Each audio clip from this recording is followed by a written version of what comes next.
welcome to the Drums Agencies for Growth Festival and today's session, All Together, how news brands came together to unite a nation.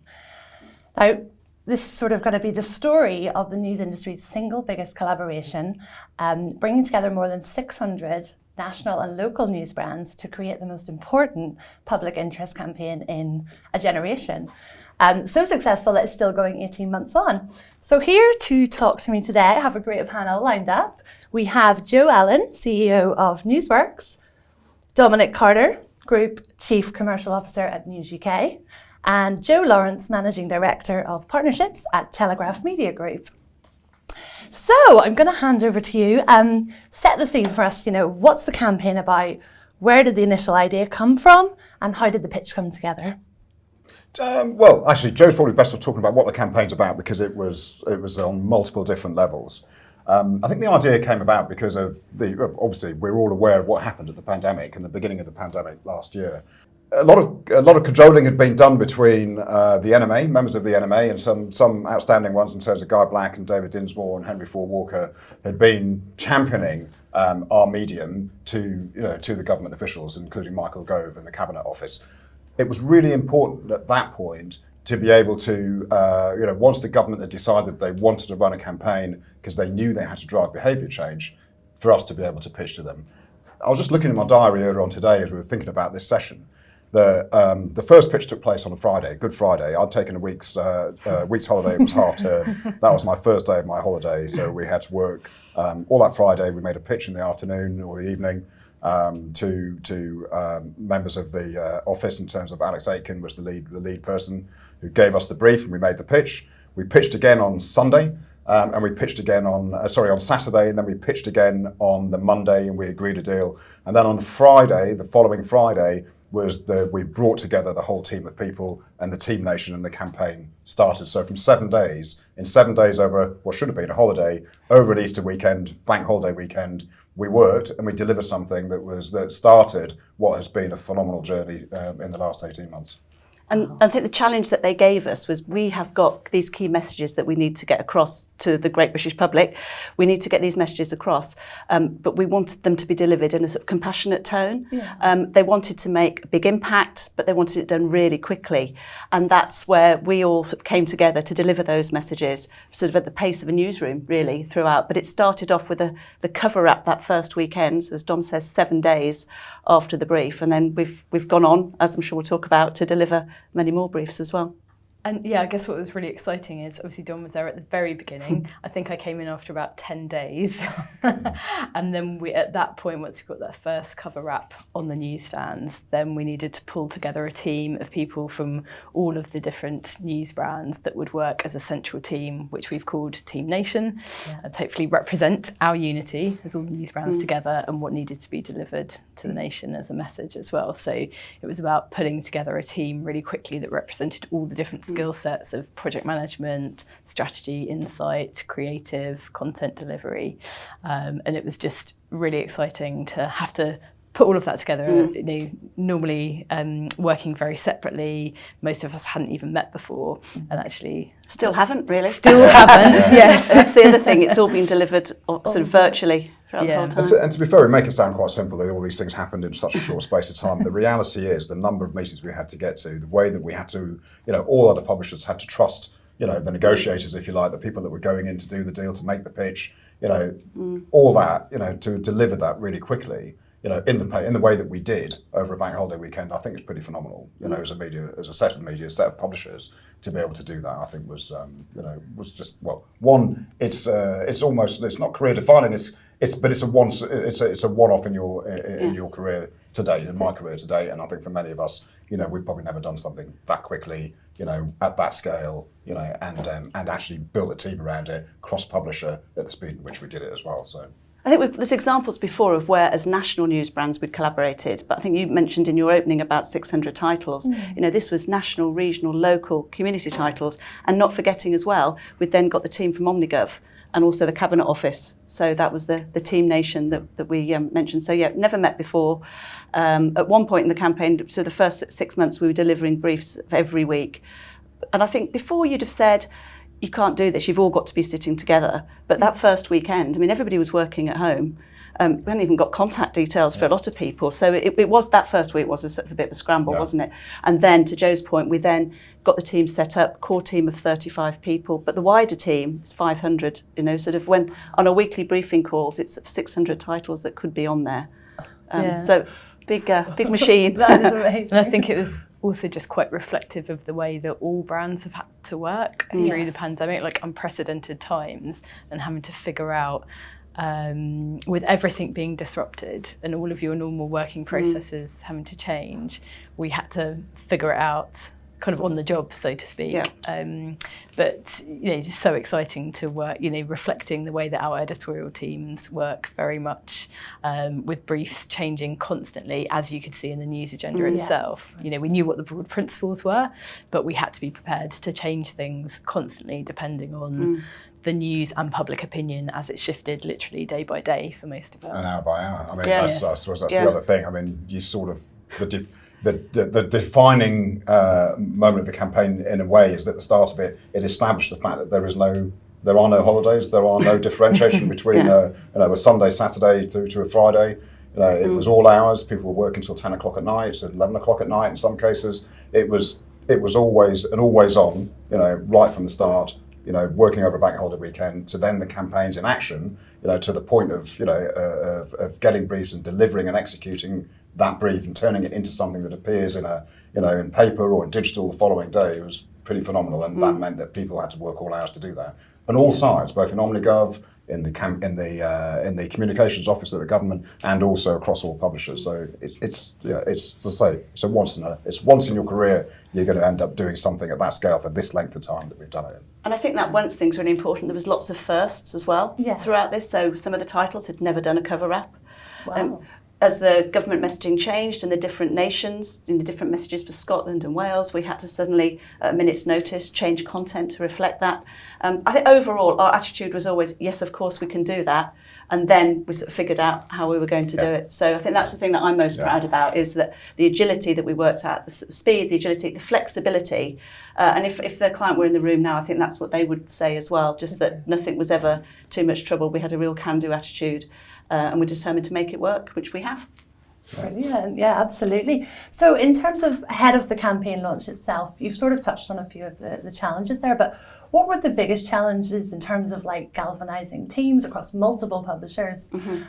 Well, I think it was that, I think Joe mentioned before, it was about, first of all, mapping out what we needed. And with any campaign like this, it does evolve, obviously, as you go along. But we knew we needed project managers, we knew we needed some sort of platform, how we could all communicate to each other. Content was obviously going to be key. So, and the points we've been making there, every title had to put their differences aside. This was one team.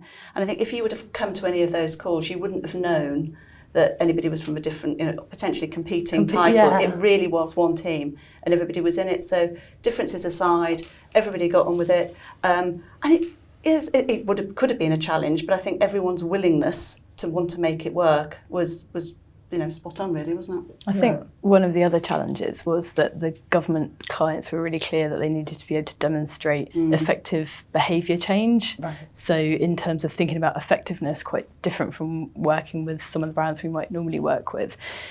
So again, we were really thinking about how best to measure the effectiveness of that, and also how to make sure that the content worked, because there were multiple messages that we needed to deliver, and public sentiment was changing as we were delivering them as well. So we made a lot of learnings about how to make sure that we had really absolutely of-the-minute insight into our readers and how they were reacting to the different messages that we were putting out there. So actually that's a really good point, Joe, because we were using the different publishers' reader panels to get sort of almost like up-to-the-date minute insights. So we do overnight panels to find out, right, on that topic, what are our readers thinking about? And we do that. And of course, the beauty about doing it this way was not just that the messages were being delivered, but the content was being delivered in the sort of unique tone of voice of each of the publications. So from a sort of a reader point of view, it was a sort of a style they could relate to. They trust their publication as well. And I think it really highlighted the strength of the relationship between news brands and their readers. Yeah, definitely. And that's interesting you said that, because I was thinking, how do you maintain this kind of the editorial integrity of each publication, with this unified message? So how was Team Nation established, and how does it all work, I guess, if you could explain that a little bit for us? So, shall I go with that? Yeah, so I've sort of been involved from day one. I think the first thing, actually, Dom, you mentioned about how it came together that weekend. And again, it was sort of our attitude of let's say yes and then figure it out. And it was a bit of a, how are we going to get this to come together? Yeah. But effectively, between all of the titles, people were putting forward people. And I think they'd all agree as sort of, well, as line managers of the people involved, it's been a great learning experience for the teams as well. So those all come together as one team. And it would work pretty much like a normal campaign would, but just in a different way. So the example I always use is back to school, because I think it's the easiest one to describe the process. So last August, if everyone can remember back that far, schools were opening, but a lot of parents were really worried about their children going back to school. Is it safe? What's going to happen with the rules? All of those sorts of questions. And the brief that we were given was to reassure readers that it was safe for children to go back to school. So what we did was used our reader panels, did research, what were readers worried about, what were the things that were concerning them, and then we used that insight to feed into the briefing when we brief all of the titles. This is what people are saying, this is what the readers are saying.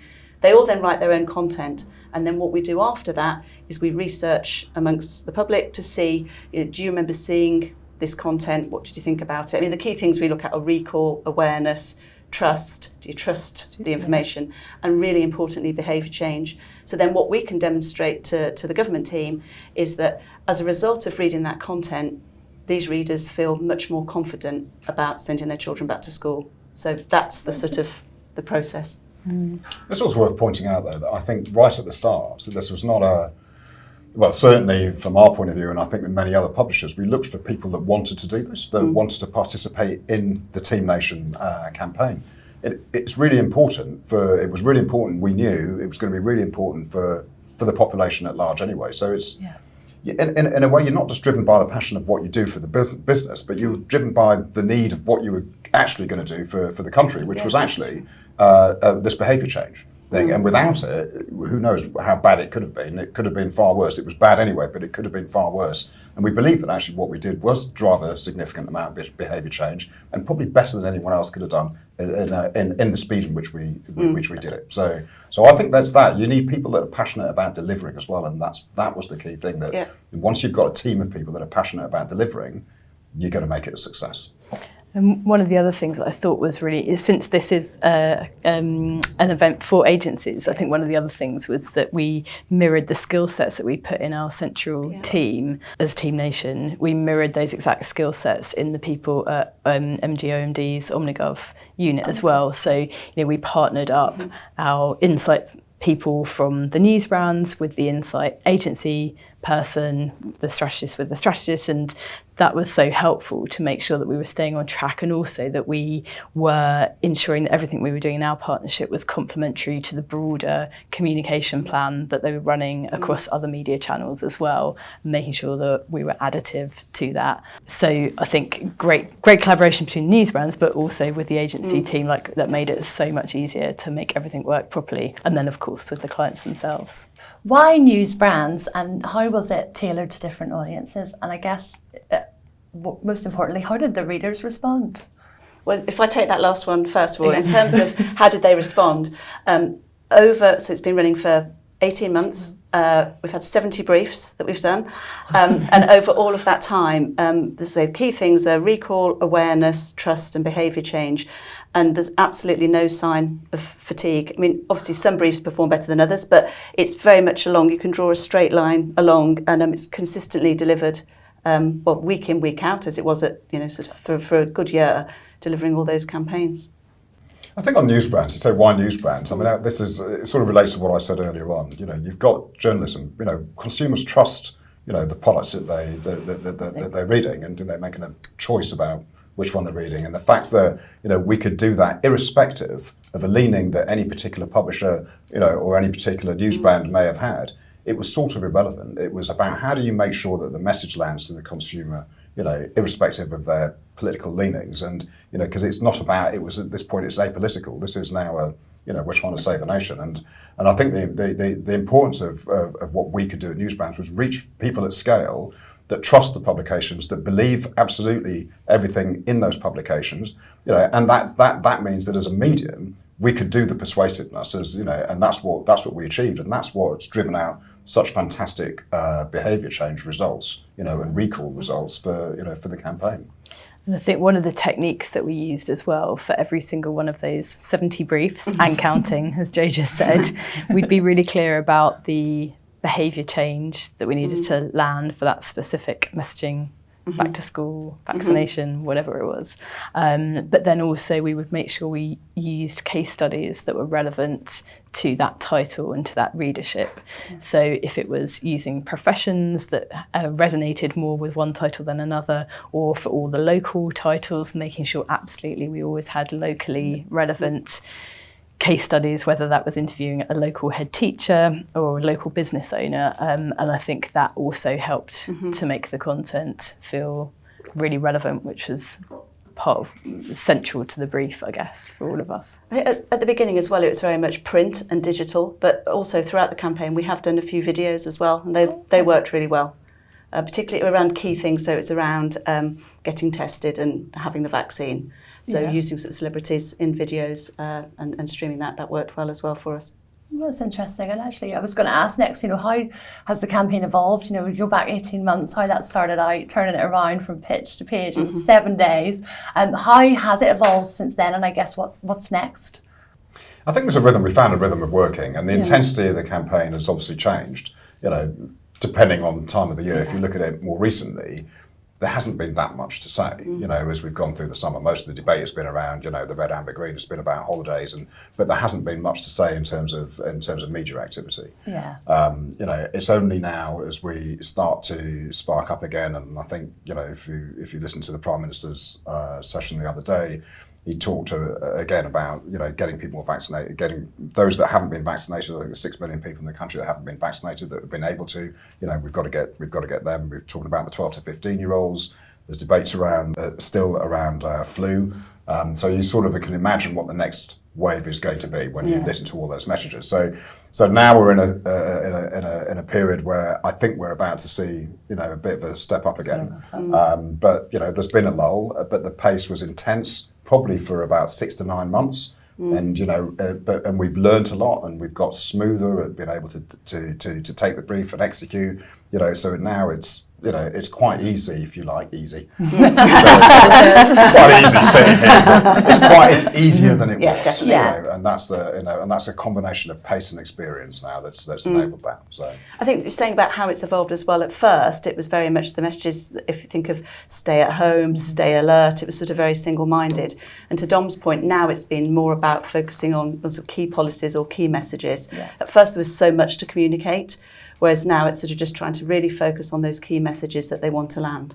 And also, I suppose, learning from those reader panels as well, as we learnt more about what messaging was resonating across the board versus what needed more of a deep dive for specific demographics or communities as well. So we learnt more as we went what we needed to upweight or tailor more in terms of the messaging as well. And I guess one of the other things that sort of evolved over maybe the first 6 months was making more use of digital. You know, we did have it there from the start, but it was a bit more print focused at first, but actually we learned how we could make sure that we really made the most of the strength of the digital footprint of all of the news brands as well, which gave us another sort of deeper dive into the effectiveness and how the messages were landing.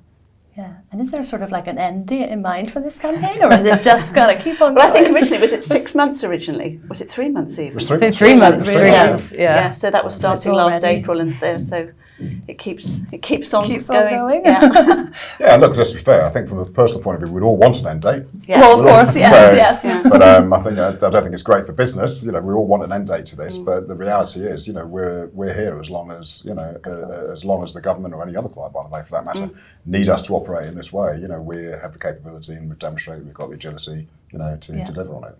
Well, and it all came together because of coronavirus. But I mean, that's not the only thing we can talk about. You know, that because the process is there, because the team's there, any sort of brief that the government, or to Dom's point, any other client wants to talk about, then, you know, we're sort of ready to do it. It doesn't matter what the brief is, the process will be exactly the same. Yeah, it's all tried and tested. I think it also made us think about what a partnership could represent, in that normally we would all work on something where we have a very clear brief, there's a planning process, we sign something off, it's for a set amount campaign period, and then we review, might be a bit of optimization, but we review it at the end, whereas this is an entirely different way of delivering a partnership, having some big broad principles that we buy into at the start and a clear framework, but not knowing week to week what exactly that's going to look like and how it plays out.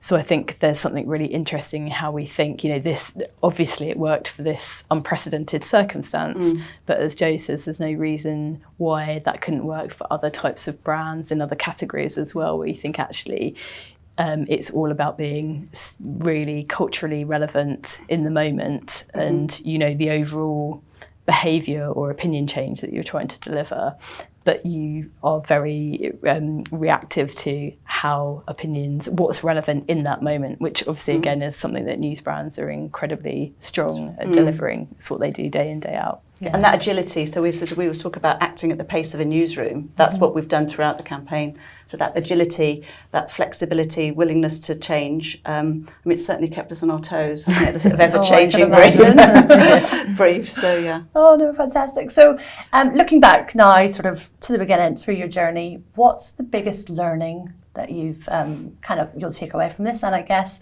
if you could go back and change anything, would you?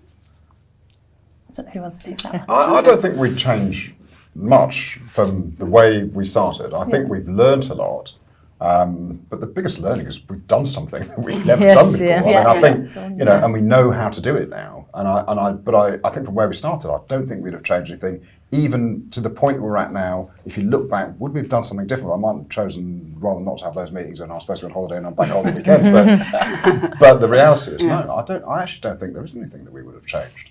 Yeah, and I think a takeaway for me is just about being brave. Like, I feel like this is the type of thing, if we'd discussed it, if it had been a different circumstance and we'd been trying to pitch it maybe in a more normal way, there might have been a lot of discussion, not got it over the line in the completely holistic way that we managed to.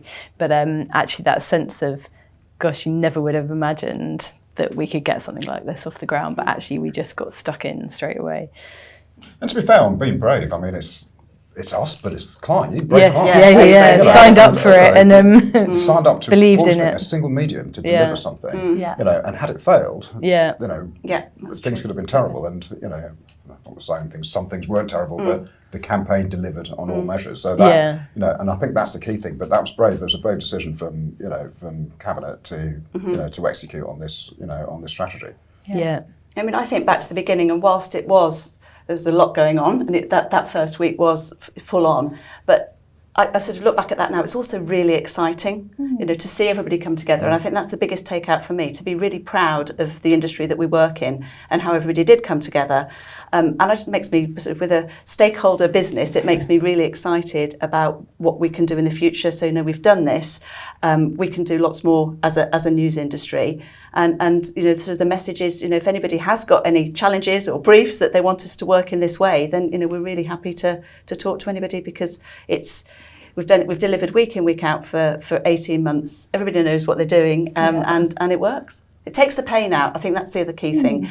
It takes the pain out for the agencies to have sort of almost like one point of contact to go to for a campaign like this. It makes it a lot easier. And so for us, that's another thing. It's hopefully demonstrated that we are easier to do business with as an industry. Yeah, and as you said, like having that single point of contact to actually have such massive reach across. Yeah. So, Agencies for Growth is the theme of the festival.